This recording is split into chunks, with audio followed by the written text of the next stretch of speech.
entail and when they may be needed, and resources available. This show is made possible by KGVY and brought to you in part by Homewatch Caregivers in Green Valley.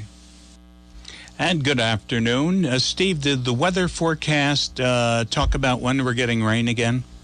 Sometime today. Sometime today. I was hoping you could tell me 2:15, 3:15, so I can go to lunch without getting wet.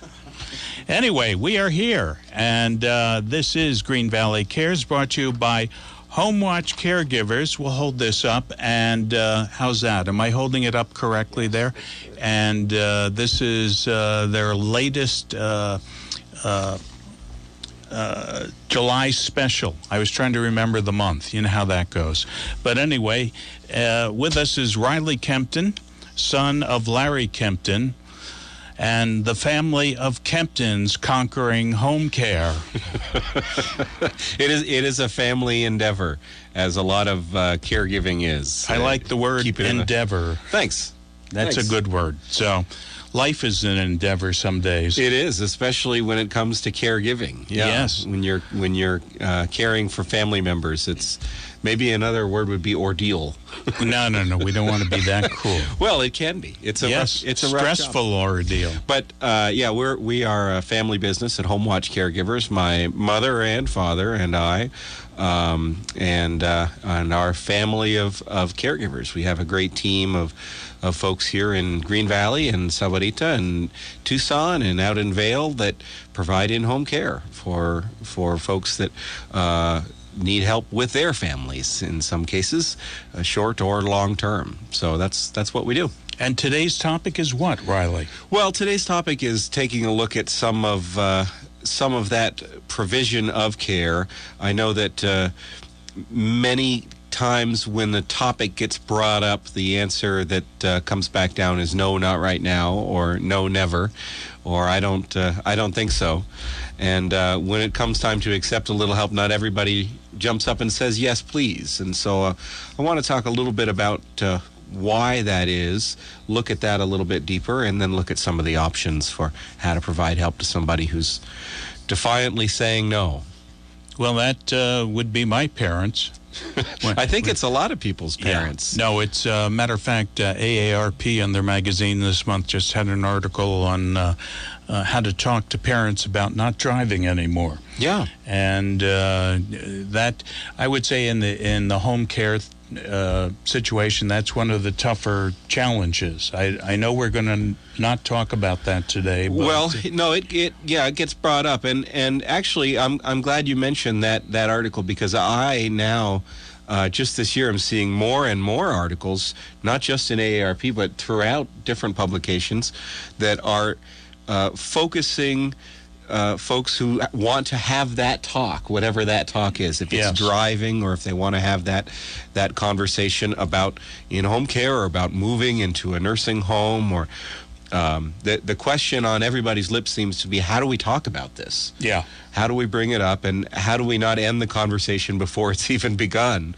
And so, driving or not driving, as the case may be, fits right into this theme. How do you have that conversation with someone that you care about, so that they understand that it is about safety, that it is that you care about them, and that it's not about taking away who they are or taking away their independence? Because many times, as we know, the answer, sight unseen, is no way. Yeah, I'm not interested in that. Never darken my door again.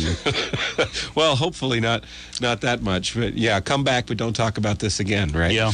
I think that a lot of it comes down to the need for control. And if you look at the entire life of an individual, you start out with absolutely no control. You gain control over yourself and what's happening. We take pride in our independence and our sense of mastery. We did just celebrate Independence Day this last week. We have a country that reinforces the idea of independence, and that makes us feel good. What happens in life, though, is that different events unfold wherein, in some cases, you need to sacrifice a bit of that independence for the sake of safety.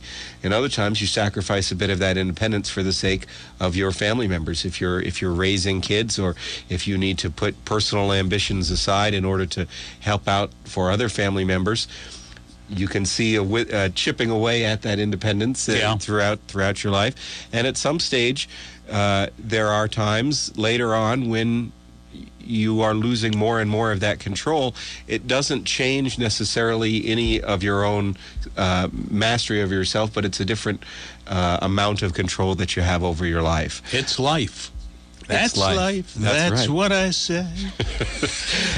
Flying high in April. Oh, we can cue it up. Yeah, you'd love to cue it up. Anyway. Well, the point being that accepting that change is not easy. Yeah. And coming to terms with it being a different time in life is not something that anybody wants to do sitting down. Especially folks that are very successful and type A personalities. They don't want to forfeit any of that control because it's so tied into their sense of self. It's important for us to emphasize when we're having that conversation with parents, with loved ones, that it is not about compromising your sense of self. It's about safety. And in some cases, the term that I wanted to bring up today is that there is giving in receiving. I'll see if I can define what that means in just a second here. Okay, I'll let you go at it. Well, as a way of preserving independence and preserving self-identity, many people will resist help as they age, and the belief being that if you're going to give an inch, then somebody's going to take a yard. If you give away one little thing that you're doing by yourself, even if you're not doing it necessarily well, that you're going to lose everything and rendered helpless. And it's a disempowering notion that people have about accepting help. Or losing control, as they say. Or losing control, yeah. And so it's only natural for folks to block well-meaning family members or friends' efforts to help because they see that blocking that help is a way of maintaining control of your lives. But let me paint the picture a little differently. If you were to maintain control, let me give the driving example since you brought that up earlier.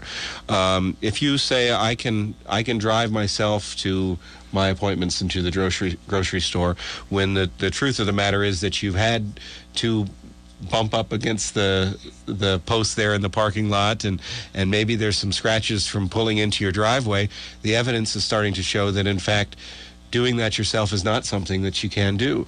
Another thing that we see often is people that say, I can manage my own pill box. I've done this. Right. I've done this for years. I know how to set up my pills for the week. When the evidence is that you're making many mistakes, you've gone to the hospital or had an adverse reaction to medication. How about the checkbook? That would be another one. Yeah, I can take care of my own finances. I can take care of my own property when, in fact, bills are mounting up. Top three answers are. And you're sending hundreds or thousands of dollars in the wrong direction for things that you don't need. Yeah. In those instances, and that's just the three that come to mind, doing things for yourself is in fact not helping yourself and not maintaining control. If you were to accept a little bit of help in any one of those areas, in those situations, it would actually be the better thing for you and for everyone else. What I like to talk to families about is receiving graciously, and so that's where I have that saying, there is giving in receiving. That is when you're giving your adult children, or when you're giving a caregiver the opportunity to step up and assist you, that's what you're giving them. And then what you're providing them with that gift is the opportunity to grow, the opportunity to mature, the chance to do what you did when you took care of your parents or you took care of your family. It is a real gift to allow that to happen. That's one way that we can start to have that conversation, or to start to guide that conversation towards accepting help.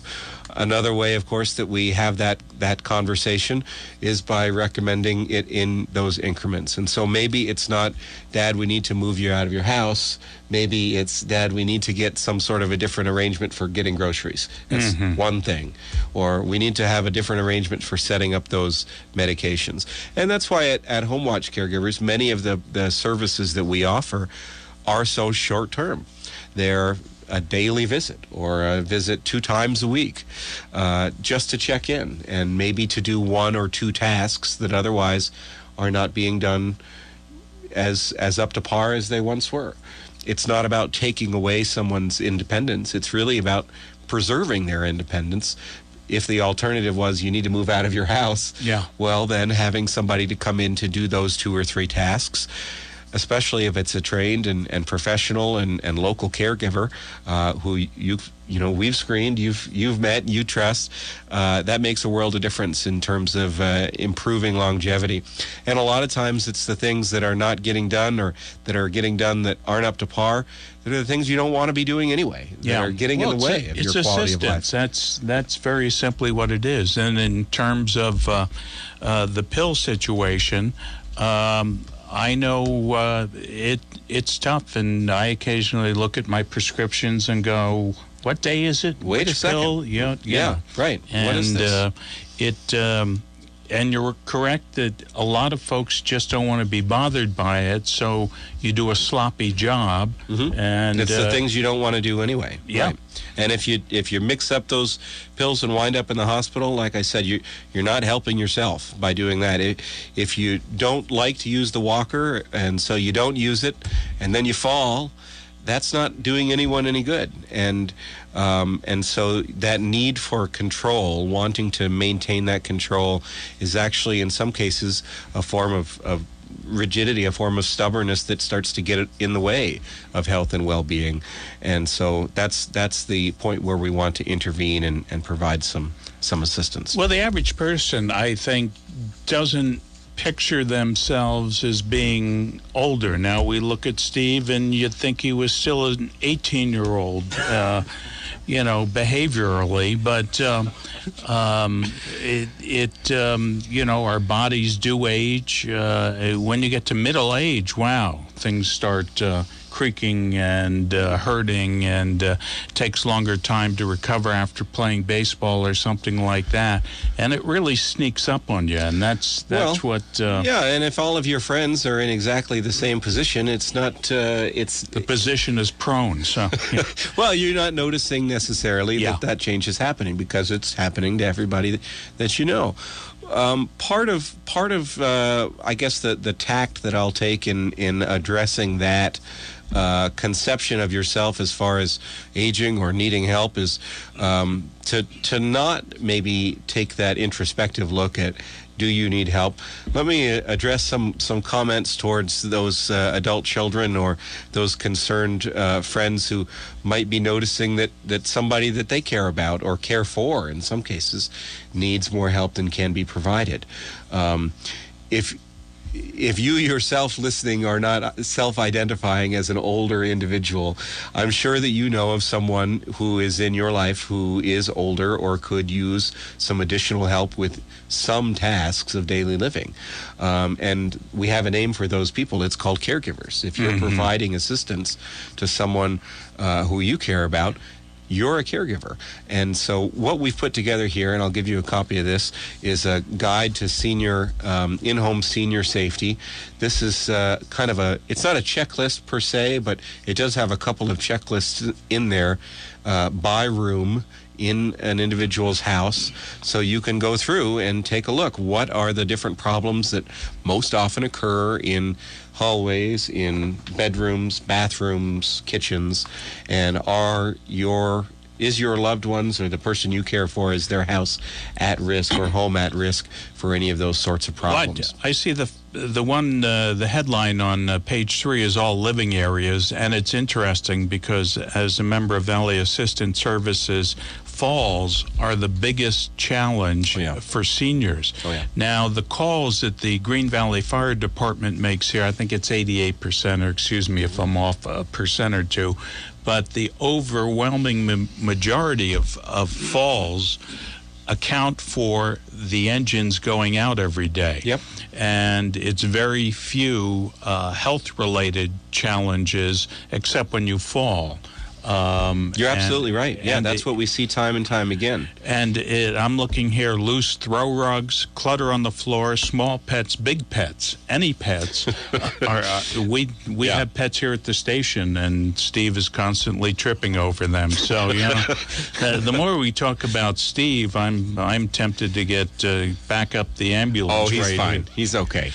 But we'll go down the list just to make sure, because my instinct is to say he's okay. Maybe he's not. We'll fine, folks. Yeah. And, well, we'll take a look. And dimly lit. Oh, rooms. I said.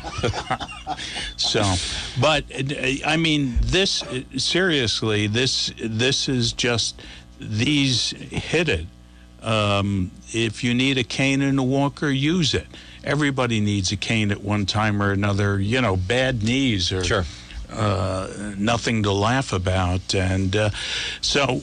Well, yeah, and your point earlier being that aging sneaks up on you, and it turns out that many of those risks in home are very simple solutions. Yeah. But they sneak up on you too. Yeah. And you might not have noticed over the last 6 or 7 months that mail is building up on the table, for example, or that the pets are not moving out of the way as fast as they once were, for example. Or the milk in the refrigerator is 6 months old. Has gone bad. That's right. These things do tend to sneak up on you, and so that's why we put together this guide. And I have these available on our website at homewatchcaregivers.com if you want to check that resource there, or stop into our office here in Green Valley, pick up one of the guides. It's about 20 pages or less. It's stapled together there. It's a nice little pamphlet.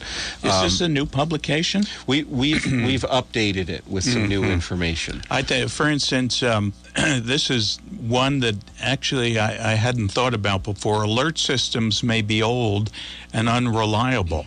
I've fallen and I can't get up, obviously the one that's known all around the world. Sure. When's the last time you tested that? Yeah. Or if you've fallen on it or stepped on it, it may not even be alerting anybody. But I mean that there's also so many different. There's motion detectors. There's all sorts of cameras, alarm systems for houses. And is yours up to date? It's a question you should be asking yourself at least once a year, if not more. If you're a snowbird in and out of multiple homes, then it's twice a year, because you got to do that once for each home you're in. What we do, and one of the services that we offer at Homewatch, is a free in-home safety assessment. And so we'll basically go through this guide for you.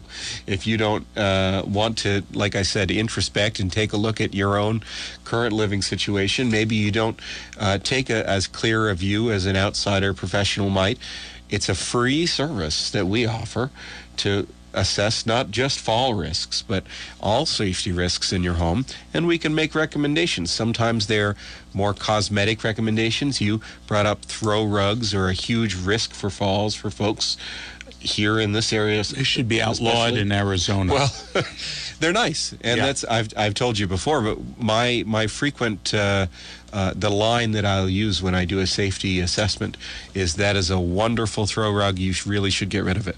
Yeah.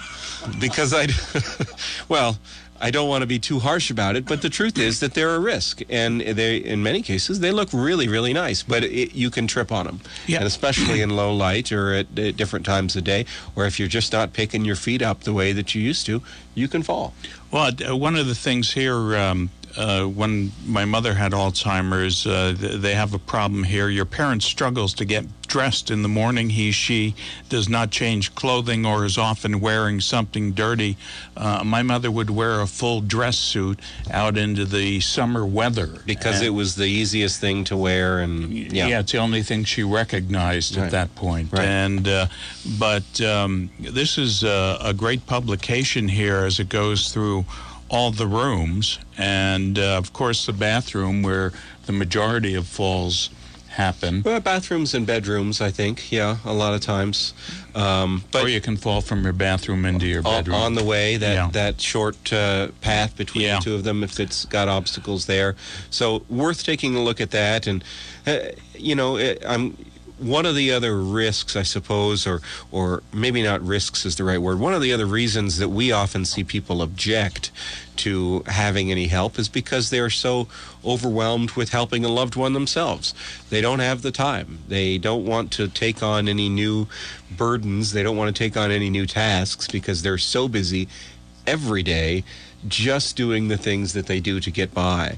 And that's an area where we want to address it's a bit of a concern. If you're spending all of your efforts caring for maybe a loved one, maybe taking all of your effort just to care for yourself day in and day out, if that's a struggle for you, and time is the reason that you're not able to look at maybe some of these problems or look at getting some help, there's a solution there too, and that solution, of course, is respite service.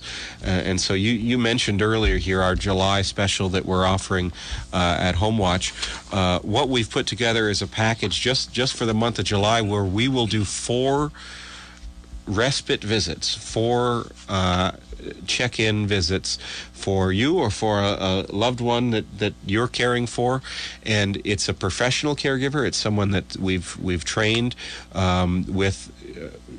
Well, in some cases, as a nurse's assistant or as a trained 3-level caregiver here in Arizona, and that person has got a background check done.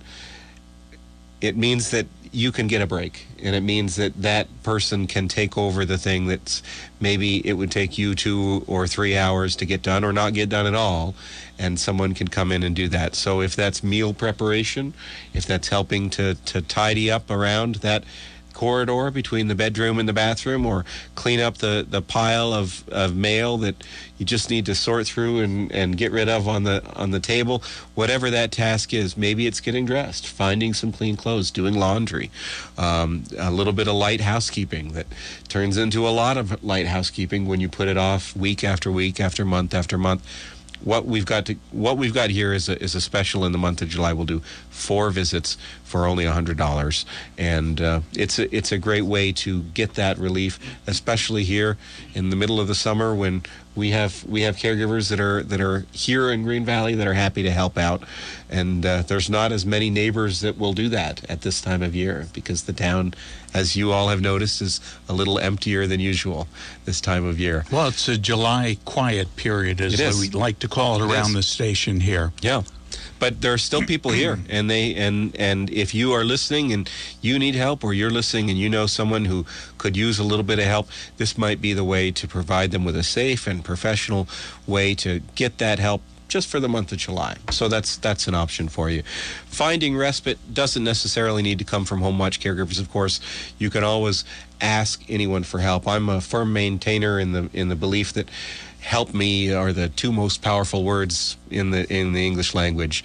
If you ask someone for help, typically someone's going to try to find a way to help you, but you need to ask. And if you're noticing that something's not getting done, or noticing that you're spending way too much time doing this task or that, it's getting in the way of your quality of life, ask for a little bit of help. It might be to Homewatch Caregivers.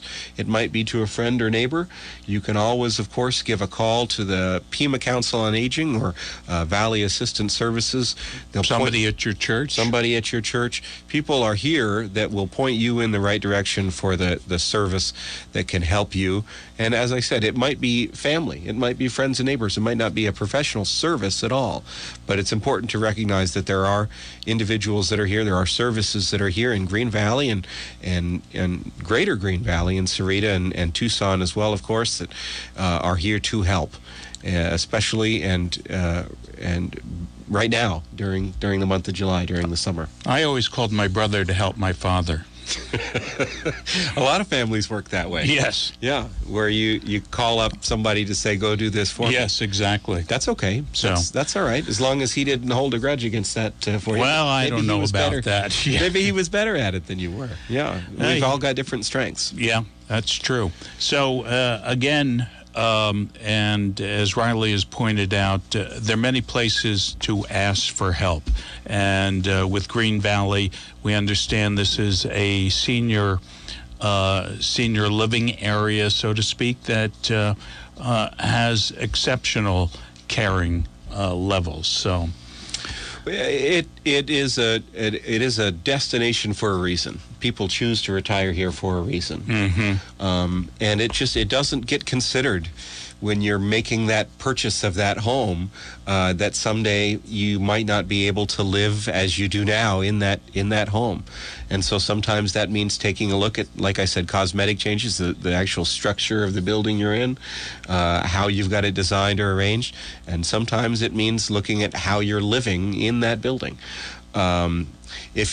If you want some more information about how we do what we do, or how we begin that conversation with folks who might need care or might be thinking about how best to go about living in a home where it's not all working out, I have another guide, and I know I'm pushing the guidebooks today, but you can see it if you're tuned in and watching us on Facebook, and I'll post a link to it on our website so that you can download this one as well. It's called, very simple, Let's Talk. Where's Joan Rivers when we need her? Not that Let's Talk. Oh. It's a guide to navigating difficult discussions, specifically about helping a loved one age comfortably. And so if that discussion you're putting off having because you know that it's going to be shut down before it even begins, or you're afraid that that's not going to go well, use this guide in your arsenal. Come to that conversation prepared to have the talk the way that you want to have it, to make sure that you're focused on the right things, and to point someone in the direction of help, because that's what we're offering. It's help. It's care. It's in the name. Homewatch Caregivers. Excellent. And if they want to get in touch with you, Riley, by the magic of telephone or internet, or you could visit us too. The phone number, of course, 520-282-4088. 24 hours a day. I got a couple of calls in the middle of the night last night, and I'm proud to say that I was not so dead asleep that I was able to answer them and help out. Yeah. And that was your father calling? No, it wasn't. It wasn't. But that phone line is manned 24 hours a day, because you never know when you're going to need a little bit of help. Of course, we always prefer, if accidents are to happen, that they happen between 8 and 5 o'clock Monday through Friday, but we're on call 24 hours a day. We're in our office here in Green Valley, 8 until 5, Monday through Friday, and actually we're open every Saturday from 9 until noon. If you want to stop in and visit us and have a chat about how we can help on Calle de las Tiendas here in Green Valley. We're in Building 75. It says Homewatch Caregivers right on the door and up above the door, and inside the door I've got a big jar of chocolate, so you'll know you're in the right place. You can grab a little chocolate bar. Give us a call, visit us here in Green Valley, or check out our website, Homewatch Caregivers. That's Caregivers with an S, caregivers.com. And we'll be happy to help out or find out how we can help you out or answer any questions. There's a contact form on our website. If you have a question or concern about yourself or a loved one, aging parent, fill out that contact form. It's a great way to get in touch with us as well. And we can answer any questions you have about home care, as we will be doing again this time next week here on KGVY. Terrific. Riley Kempton, Homewatch Caregivers. Thank you. We hope you've enjoyed Green